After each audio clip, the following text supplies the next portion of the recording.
All right. Hello, everyone. Again, this is Scott Kinnear with Spigot. Welcome, and thanks for taking some time to join us for another Spigot Office Hours.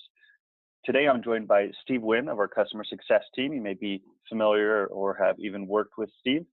And he's here to discuss the moderator and expert roles as they pertain and as they are applied in the challenge context. But before we get started, a few housekeeping items. First, the format for this webinar is pretty simple. Steve will do a 15 to 20, 30-minute presentation on the topic. And then with the remaining time open, we'll have Q&A. You can feel free to ask questions about moderators and experts or anything else that's on your mind.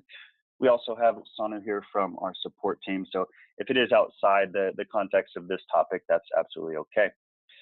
In addition, if you have a question during the presentation, please enter it using the webinar Q&A feature, or you can use the raise your hand feature and I can unmute your line so that you can ask it verbally. Lastly, this session is recorded. It will be available in the Help Center directly after the session so that you can reference it or send it to any colleagues as needed. All right, without further ado, Steve, thank you for taking some time from your busy schedule to help us today. It's all yours. Thanks, Scott. So good morning, good afternoon, everyone. My name is Steve Wynn, and for today's Spigot Office Hours, I'll be going over the moderator and expert best practices. For the agenda, I'll provide an overview, the role of the moderator, tools and tips for the moderator, the role of the expert, tools and tips for the expert, and at the end, an open discussion along with a demonstration. So the overview. During an active challenge, moderators and experts play a key role in the success of a challenge. Generally speaking, they keep the audience focused.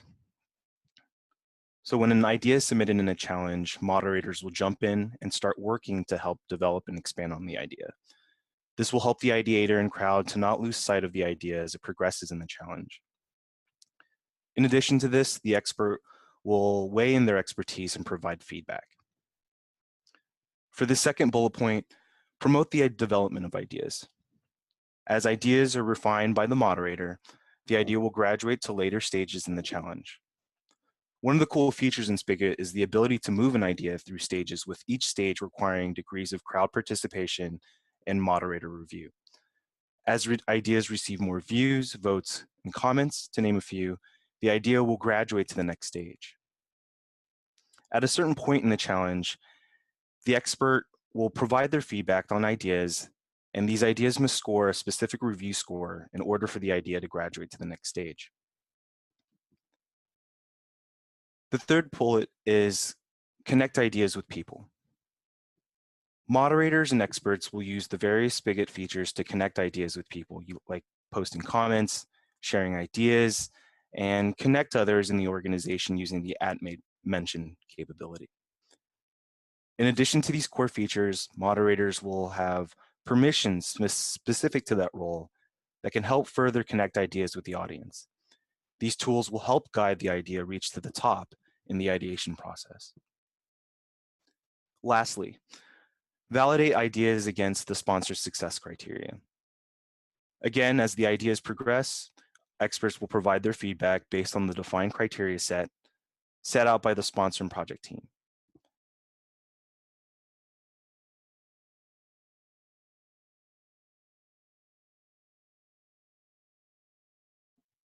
Ultimately, the experts are required to have the confidence of the sponsor and project team, as they will be responsible for vetting the selection of ideas.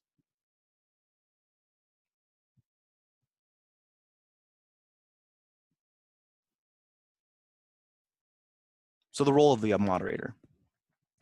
Moderators are key in forming crowds and controlling crowd behavior. The concept of a moderator is commonly attached to the monitoring and stimulus of an online or social community. Historically, is often seen as kind of a light touch policing role. However, in Spigot is defined more as more of a nurturing type role.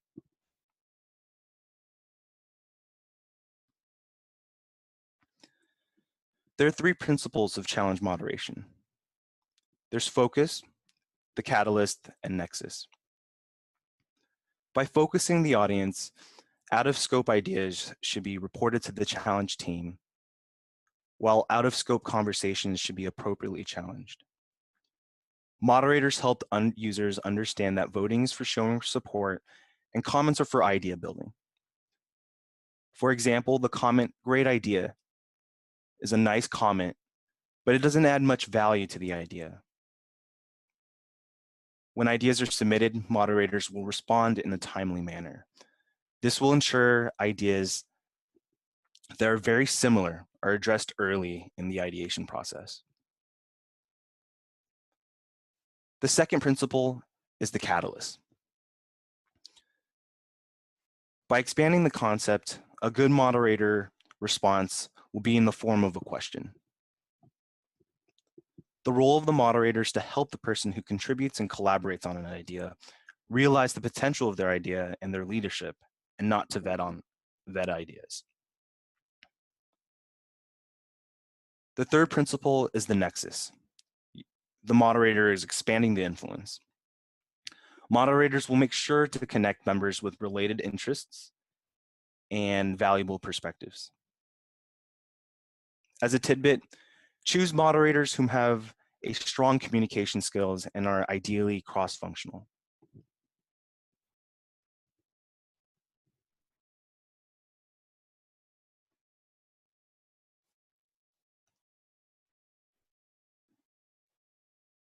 In the idea page, one of the main moderation tools is the share feature.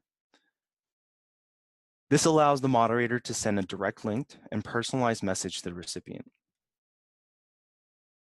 In addition to this tool, there's also the follow feature. By following an idea, the moderator will receive all updates on that idea via their email inbox. And lastly, moderators can comment in the comments thread of the idea. If they would like to tag another user in the comments thread, they could use the @mention feature by typing the user's name, their username, or email address.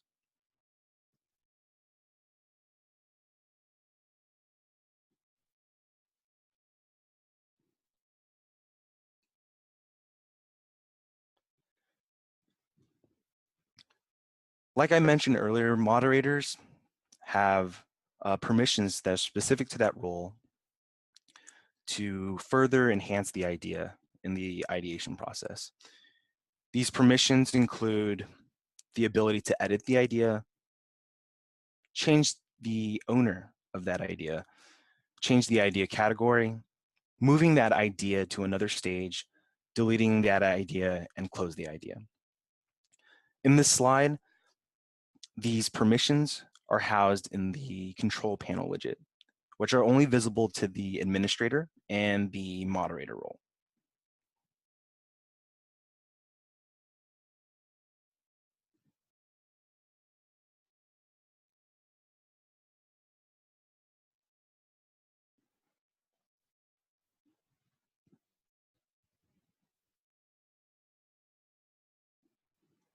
So the first moderation tip is be sure to update your user profile, which is located at the top right-hand corner of the page. Make sure the audience knows who you are and your role within the challenge if they are not familiar. And start a discussion or thread on each idea and be positive and encouraging. As always, you could always use humor as you see fit to make this experience engaging. These important moderation tips will make the user feel comfortable with the moderator and help them collaborate with the audience in the challenge.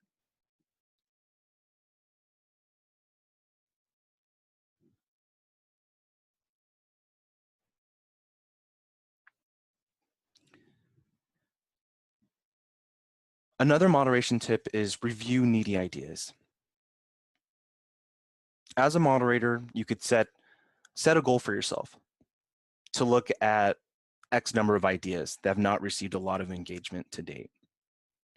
In this slide here, you could sort ideas based on when the idea was modified, when the comments were posted, the approval rating of the idea, the post date, the progress, views, and votes. In addition to this, sort feature, there are also filters that will allow you to filter ideas based on the various stages in the challenge. And right next to that filter, there's also a filter that will allow you to filter ideas that you haven't viewed yet, or ideas that you've not voted on yet.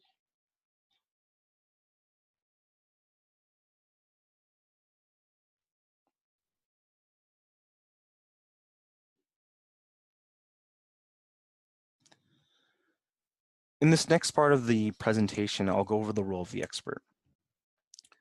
Like the moderator, experts are a key group in any challenge.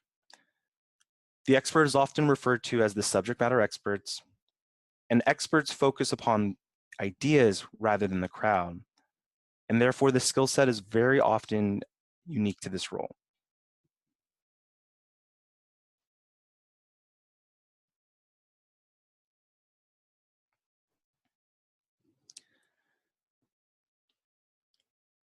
There are three primary principles of the challenge expert review.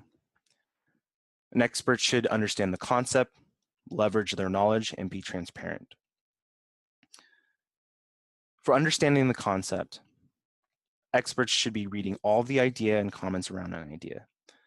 This helps to be ultra clear on the viability of the idea.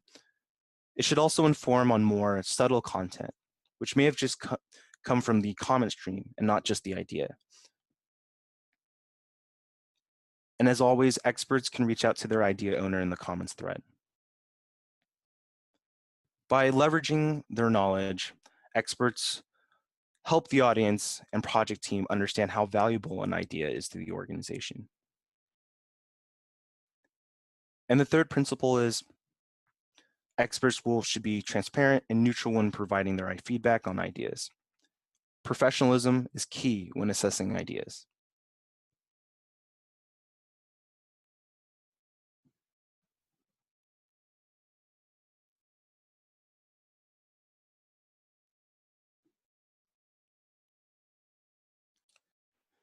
For these next couple slides, I'll go over the expert tools. The first tool is the actual task email notification to the expert. Just as a heads up, moderators and the audience will receive their type of system notifications in their email inbox. But in this case, the expert will receive a task email notification that's specific to the experts. And this task email notification will have the direct link along with the task title, the idea, who was requested by, and the due date.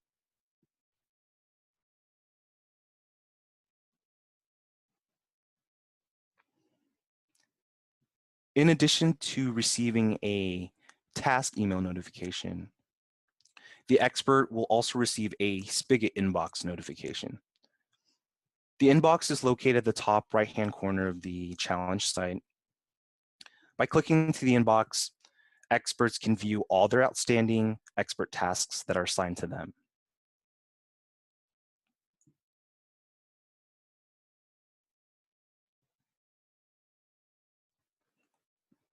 The third tool is the actual review task itself. As soon as the expert goes to their inbox and access their outstanding tasks, when they click the begin button, they will be redirected to the idea page and a pop-up will appear showing the expert tasks. Here is where the experts will submit their quantitative and qualitative criteria. As soon as they submit that task, the scores will be updated in the idea page.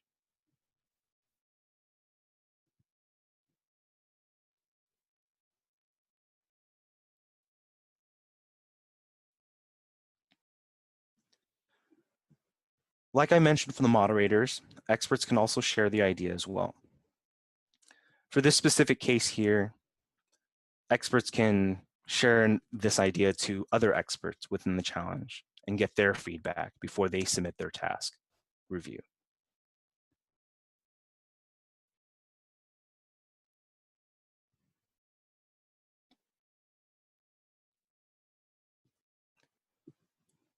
Before I go into a live demonstration, going over the moderator tools and expert tools, are there any questions?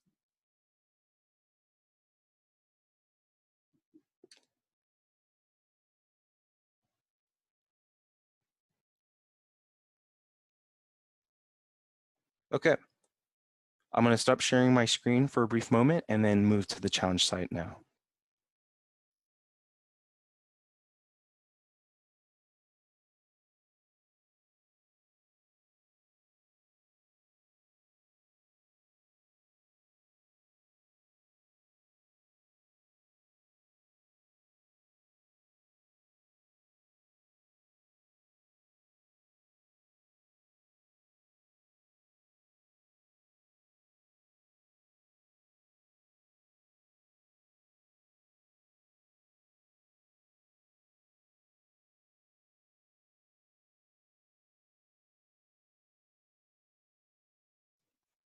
So here's my training sandbox, if you will.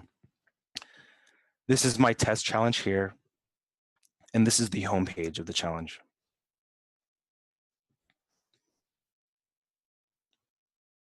As a moderator, depending on if you're assigned to that category or not, you'll receive a notification that an idea was submitted. This will allow you to go to the specific ideas here and then allow you to moderate the idea.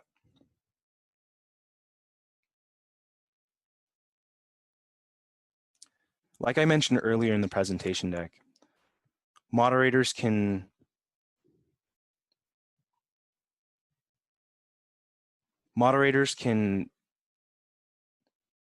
share the idea. In this case here, I'll enter a name here, and then it will populate the person's name, and then I could also send a personalized message. As soon as I click send, the recipient will receive an email notification along with the personalized message and a hyperlink that will redirect them to this idea page here. By following idea, I will receive all notifications, whether it be comments, whether the idea is graduated, essentially any update on the idea, I will receive that notification in my inbox.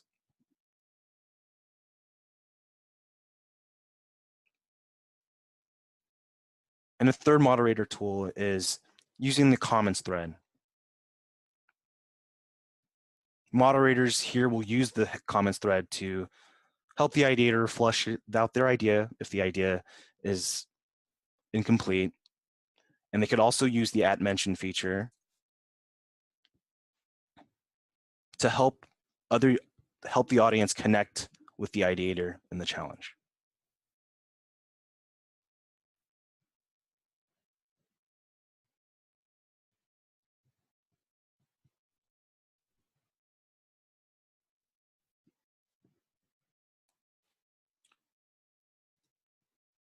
So going back to the homepage, as an expert, the inbox is going to be my best friend. There are 3 tabs. There's the notification. I could also send direct messages or private messages.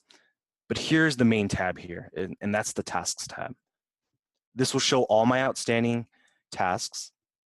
So I'll go to one of them. So the idea title is Free Lunch Fridays. There's also description, where it's located, who it was assigned by, who it's assigned to, and the due date.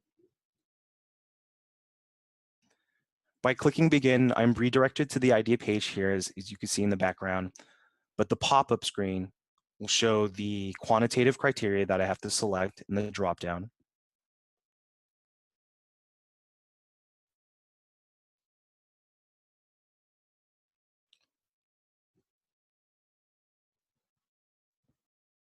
As soon as I click submit, I'll receive a notification that my task was submitted, and then the audience can always access my completed task here in the user tasks tab.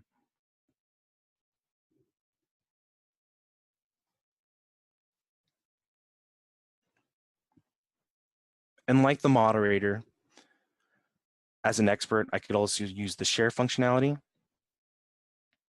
to connect other experts if needed or other users in the audience. And then I could follow an idea as well if I need to.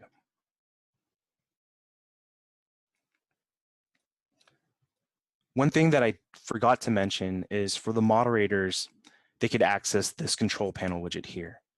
And this is where they can access the permissions that are specific to the moderator role. And note, moderators and admins can see this, but the general audience will not be able to see this control panel widget.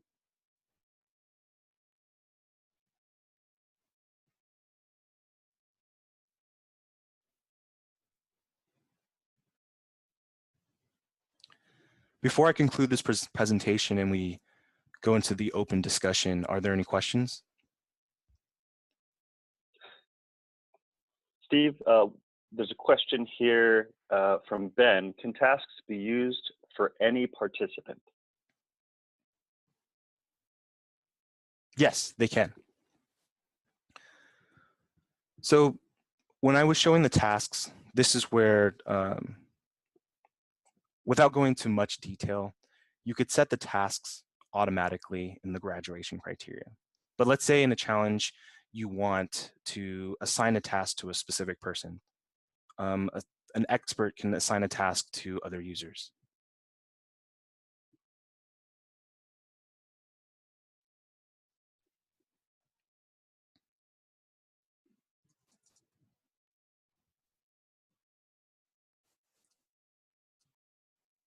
I'm just trying to find the person here to assign it to. I'll assign it to myself.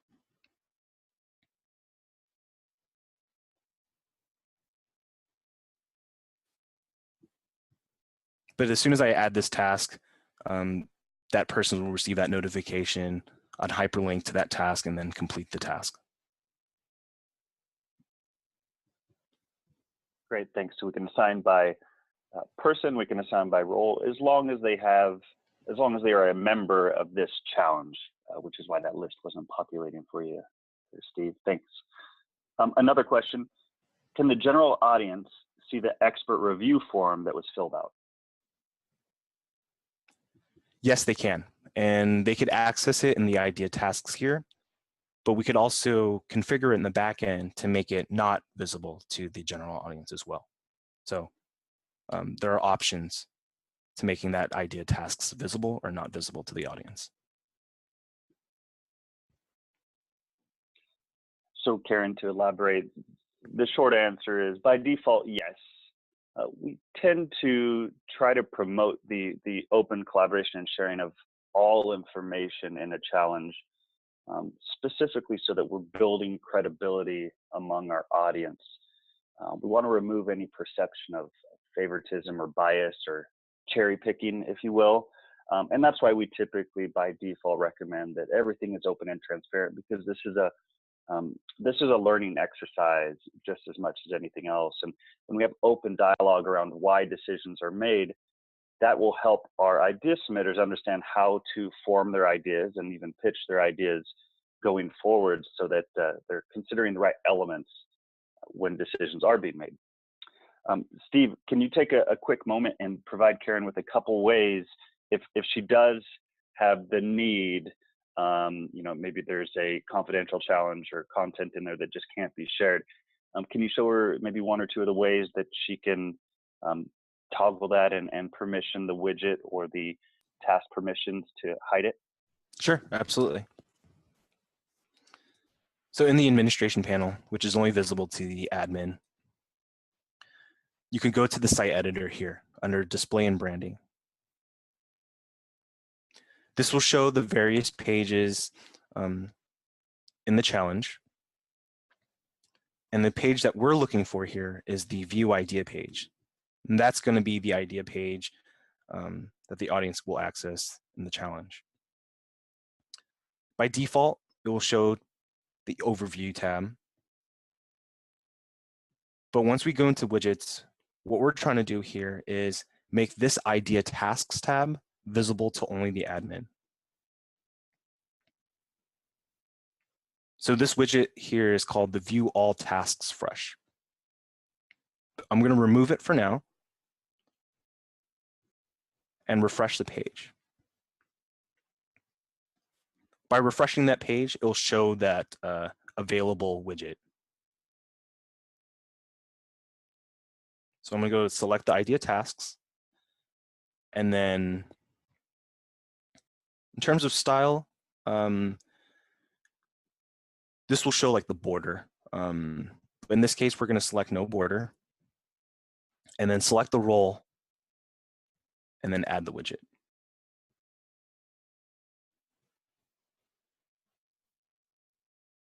For the sake of continuity, I'm just going to move the task here. This will by placing the order of the widgets here, it's going to determine the order in which you see it in the view idea page.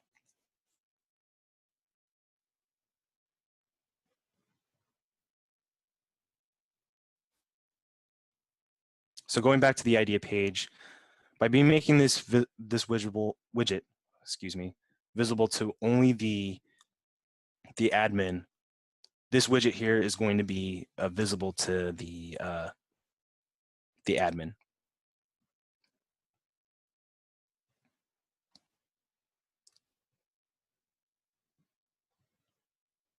I forgot something. I apologize for that. When I added the widget, I selected no border. By me adding no border, it's just a blank widget here, and it's not housed in these tabs here.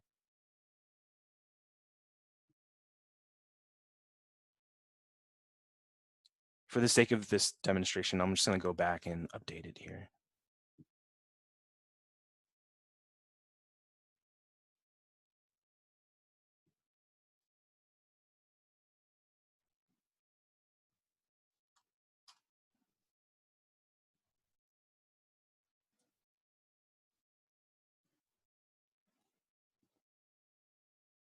So I'm going to refresh the page. See, now the idea tasks is housed here, and it's only visible to the administrator role.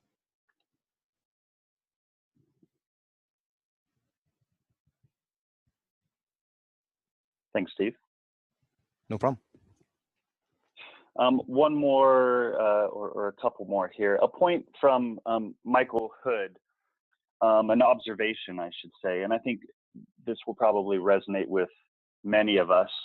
Feel free to use the chat window or raise your hand, and I can turn on your microphone there if it's easier for you. But Michael's point is, he's finding that moderators don't always make it a high priority to go out there, check the ideas, give feedback, specifically on a daily basis. And many times, like, I guess you might say most humans do, they procrastinate a bit, wait until the closing weeks or days of submission, despite all of our moderator training and nudging and guidance. So, I think, again, most of us can resonate with this. Definitely, if you have had some experience with this and have something to add to Steve or my suggestions, please feel free to do so. The biggest thing that I've found when working with moderators who are typically new to the challenge process is that, one, they just don't have the time or the permission to be in here actively participating. Or two, they just don't have the incentive to go and do that. And so there's a few things that we typically see our customers doing to resolve that. The first one is make sure that they do have permission from their manager or their senior management team to ensure that they feel like they're not going to be penalized for spending a few extra minutes in the platform on a regular basis. Also consider incentivizing the moderator group based on their activity to the challenge. So there's nothing wrong with providing them with some type of recognition or some type of, whether it's intrinsic or extrinsic motivator to help them, again, feel like they are adding benefit, but also getting something out of the process. Hopefully they feel that the process is adding value enough to where eventually it's more of an internal or intrinsic motivation, but sometimes those nudges are needed, especially when a program is brand new. And one other thing, I assume that most of you, or at least many of you, are having some type of weekly or bi-weekly touch points during your actual challenge process. That's a great time to pull a quick report, look at your moderation team, and understand what type of activities they actually are performing, which will allow you to do a little bit of nudge marketing, if you will, and go back to them and say, hey, here's kind of our expectation. These are the folks who are, exceeding that expectation. Hey, there's a few of you who really just aren't spending enough time. And if you find out that they're just not going to be able to spend enough time, you can choose some new moderators. To that last point, make sure you have enough moderators. If you have 200 ideas in your challenge and you have 2 moderators, it's probably not feasible for them to touch every single idea, especially if this is a 2 or a 3 week challenge. So just make sure that, and you can use reason and logic here. There's no perfect math equation to give you, but make sure you have enough moderators so that they are not feeling overwhelmed. Steve, I don't know if you had anything to add to Michael's comment on the moderator front.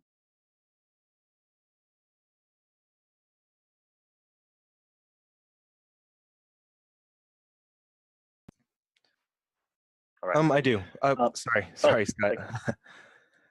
Okay.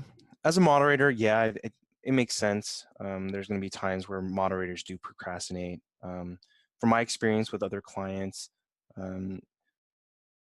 it seems to be beneficial for the moderators to set some time. I didn't mention it in my presentation, like the end of the day or sometime during lunch. And then they could always go back to the idea. They'll receive a notification in their inbox, and it's going to be in their inbox, and it's going to be outstanding. So as soon as they click that email notification, they're going to be redirected to the idea. And there's also other moderators in the team that will help flush out other ideas that are submitted in the challenge. So I hope that helps, Michael. Great point. Yeah, great point. Thanks. The other part of Michael's comment was similar, but with the expert team. And I definitely see this. I think anyone who has attended any of our core training or who has ran a few challenges will be able to, again, resonate with this comment that Michael's making. But, the expert team is a very sensitive group. Many times we have to chase them down or babysit them in some cases to ensure that they get their reviews done on time, especially because they could potentially be a bottleneck for the challenge to proceed. If they're the second to last phase, for example, they could literally stop all progress on a challenge simply because they have not done their reviews. So having a similar incentive program or intrinsic or extrinsic motivation to help them complete their tasks is something that we see often and that can be encouraged. Also, you can have them review their ideas more organically in real time as they come through their inbox, as Steve demonstrated, rather than waiting for the very specific time you have carved out for them in the phase. There are some benefits and caveats to each. I would just suggest you experiment, play with a few different tactics to figure out what works best. Similarly, Michael's also commented that he's actually had experts reverse their decision, perhaps not approving an idea or approving an idea based on some of the feedback from the idea submitter because they were challenged. And he ran into a situation actually where all the ideas were approved just because the experts didn't feel comfortable pushing back and maybe didn't want to be, I'm making an assumption here, but maybe didn't want to be viewed as the blocker of any idea. And this is a cultural thing, and this will take time to kind of shift the mindset. But my general guidance here is try to have your sponsors, whoever's sponsoring the challenge and ultimately responsible for the implementation of the ideas, they should be assigning the experts in the perfect world, because really they're ensuring that ideas meet the sponsors' success criteria. They're trusted advisors. They're the ones who understand the bottom line. They're the ones who understand the operations of whatever functional area the idea might be addressing. So having the sponsor assign the experts really help build that credibility right off the bat and empowers them to say no, because the alternative is you're gonna hand your sponsor 50 ideas instead of 5 ideas. That's a very overwhelming experience, and I would anticipate that nothing would happen if you handed your sponsor 50 ideas. Whereas if you hand your sponsor 5 ideas and go have a discussion about those 5, it's very easy to get to actionable results and go choose a couple to go forward with. The second piece of that is, again, it's cultural. So as Karen mentioned, you may decide early on to hide reviews or permission tasks such that they're not open to everyone, until the experts start to feel confident, start to feel comfortable, until your audience starts to feel confident and comfortable that you're doing the right thing, that you're making decisions based on strategy and logic and not just emotion or bias or favoritism. And once you've built that credibility and you open it back up for everyone to see what's happening, it's typically received a lot better. So some of that early stage, those early stage credibility issues are really just the beginning of culture change. And really that's, what we're here to do is help create that inclusive culture where everyone feels like their ideas is equal and can be measured equally against one another. Hopefully that helps a little bit, Michael. Of course, we can have further conversations if needed. Steve, I don't know if you had anything to add to the expert side.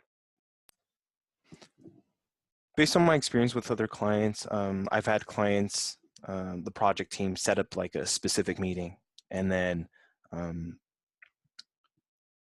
during this meeting, all the experts will meet and they complete the review tasks together. That's just a recommendation based on my experience. Thanks, Steve. I have heard that one before as well. Sorry, Steve, to keep you on pause here, but some good questions, so let's continue answering these. There is in the site editor where Steve just demonstrated permissioning by widget. There is a little bug specifically in the winter release, which most of you are on right now, where the little scroll bar next to the roles no longer works. So the question was, how do I scroll if there's no scroll bar, which is a valid question. You can use your little scroll button on the mouse when hovering over those roles, or use the arrow keys. That also works. So if the first one's highlighted, you just press up or down and you can select those. To multi-select, just hold Control or Command if you're on a MacBook.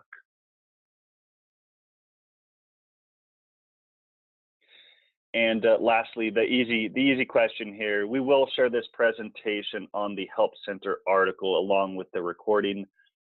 Just doesn't work via email. Everyone's got different email policies. So Spigot may block it from going out depending on the size. Your company may block it from coming in depending on the size. So Karen, it will be available on the Spigot help page.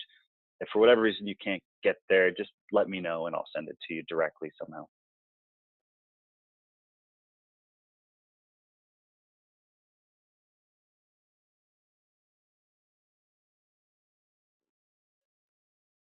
Thanks.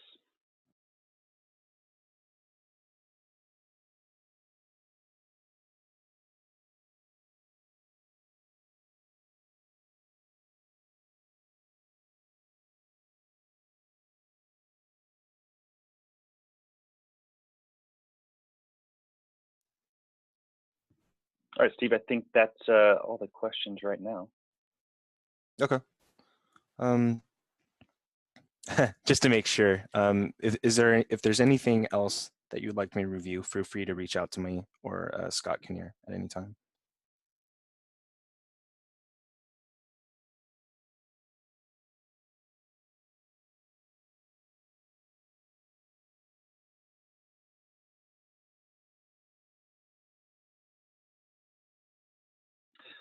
All right, Steve, did that wrap up the presentation, or did you have anything else to share for today? That wraps my presentation. All right. Everyone, thank you again for your time. Steve, you as well. I'm going to hold on the line here along with Steve Asanu for a while. So if you have any other questions, again, pertaining to this or any other functionality or general questions on Spigot or your innovation challenge, please let us know. We'll be on the line here. We'll just be silent and sit on the line with our lines muted. So feel free to chime in if needed, raise your hand or use the Q&A button. Otherwise, enjoy the rest of your day.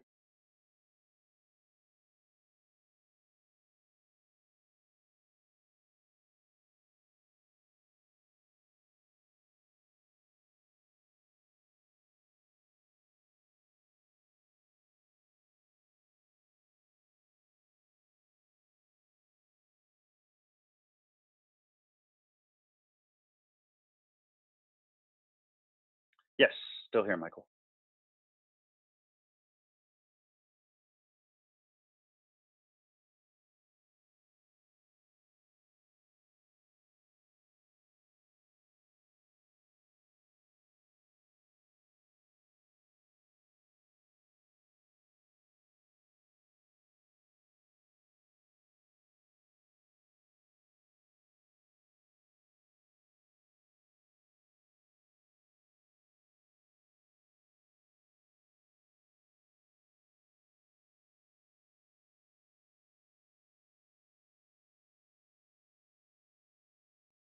Good question, Michael. So whether to place the expert review before or after or in various places, specifically in regards to pairwise voting. So this is a good question, actually very insightful question, and we've had this conversation and I would even say debate internally many times. And the short answer is it really depends on what you're trying to do. But let me explain a few scenarios where it works in both ways. So, for example, if you have a very complex challenge statement where the potential solutions are going to include multiple implementation steps, perhaps iterations and prototypes, it's going to hit many pieces of the value stream and will really require some development before it's even close to prototype stage. Then we find that the expert review really works best before pairwise. And here's the simple reason for this, and then you can extrapolate this reasoning, and you'll see, Michael, how you can apply it to other scenarios as well. The reasoning here is that with pairwise, the user interface is very simple, and I would even say it's fun and engaging. But because of that, our human behavior will limit us to consume more information, and rather we just want to look at the title, we just want to look at the graphic and really base our vote. I'm talking about pairwise specifically. Many times we'll base our vote just on that reaction to the title, to the image, to the initial concept without really digging deep into the idea form and clicking on that idea tile, reading it in its entirety, taking into consideration all of the comments. So in many ways, pairwise can limit our ability, because it's so easy and fast to use, it might limit our ability to really vote for ideas that are fully fleshed out or that have intricate details. It really becomes a function of who's best at marketing their idea and creating a nice snappy title. So because of that, doing the expert review first with really complex challenges makes more sense, because you're only going to be using pairwise on ideas that you know have been validated by your experts already. So you know they're going to be feasible, the sponsor's going to approve of them, because I'd hate for us to go through a pairwise selection process and then choose the wrong idea simply because we're voting based on aesthetics to make the argument easier. Now, where would pairwise maybe work first? So take the opposite of that. When you have a challenge that's much more lightweight, that does not require a ton of um, description fields, implementation steps, maybe it's a simple process change. Hey guys, stop running TPS reports. Nobody uses them. They're not fed into any data structure. We're just doing this because it's business as usual. If you have a really simplistic challenge that's typically focused on some kind of efficiency gain or elimination of unneeded processes, Pairwise would work great before the expert review, because you don't really have to explain stop running TPS reports much more than stop running them. Why? Because we never use them. So challenges like that would really benefit from having Pairwise up front, because you can narrow that selection down quite easily, and then the expert review would simply be a function of help us understand all the pieces that this TPS report touches so that we can go, disable them. So yes, complex expert first, simple Pairwise first. That's probably the easiest and most simplistic way of saying it. Maybe I should have started with that.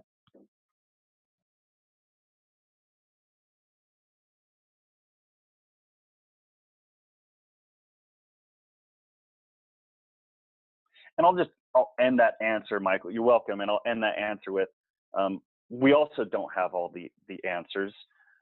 So I always encourage all of our customers, and I try to do this myself as well, to experiment, but make sure you track the results. So see what happens. Maybe try it one way, maybe try it another way with a safe audience, where you're not going to put too much of your own brand equity at risk, and find out what works best in your environment as well. But I think you've summarized the overall concept well. Thank you.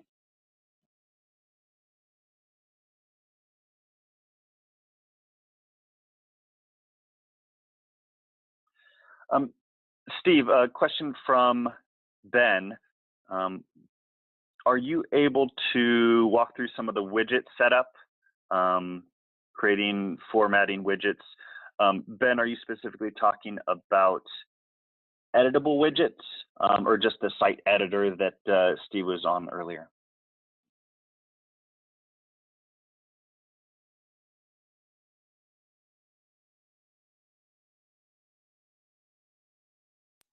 All right, site editor. Steve, would you mind taking a moment? We got a few minutes here left. Just going through maybe site editor 101 as brief as possible. And while you're doing that, Ben, I will add a quick comment. 2 weeks ago, we did an office hour on site editor.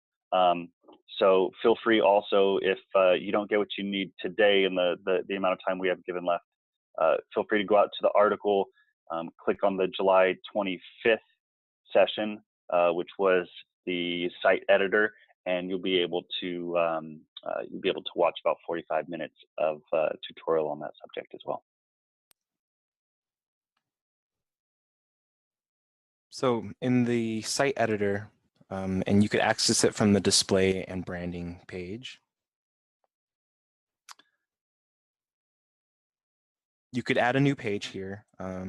If you, under the new page button here are various pages, and you could set them as visible or not in the nav bar here by checking this box. So when adding a new page, you could put the name, note, no spaces or non-alphabet characters. For the template, you could select a one column, and that's just one column across the page, the widths of the page. But you could also do a two column page. You can label the tab in the nav bar here. And then you could set add to the navigation bar. By checking this box, this will make it visible in the nav bar here.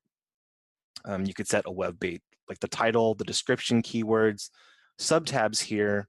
By adding like the pages from the site editor, let's say I want to put home and post idea. This will show subtabs in that page that will redirect you to the home page or the post idea page. And then when adding a page in the site editor, you could have a redirect URL. So by adding a redirect URL, as soon as that user clicks on that navbar tab, they'll be redirected to that URL. And you could set the roles to view this page. As soon as you create it, you'll go to, there's the overview tab, and there's also a widgets tab. In the widgets tab, you could add various widgets. The editable widgets here are blank widgets where you could play with the HTML to add your own content. But we do offer, some of these pages will be limited. So you can't add specific pages or widgets in these core pages, for example, the home page. But custom pages, you could add any widget, and there's also other widgets that you could add as well. So this test page 56, you could add like a categories widget, and these are core Spigot widgets that you could add. For example, these top widgets here, these are leaderboard widgets specific to the challenge, and you could add as many widgets as you want in that specific page.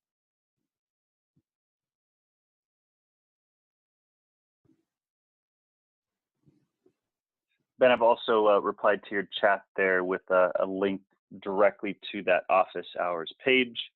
And once you get out there to the Help Center, you can just search for the terms site editor. There's plenty more information on that subject. Admittedly so, it provides you with a lot of options to customize the Spigot platform, but with that comes some complexity. So there are a number of articles out there, guides. As Steve mentioned, some widgets will work on some pages, some will not.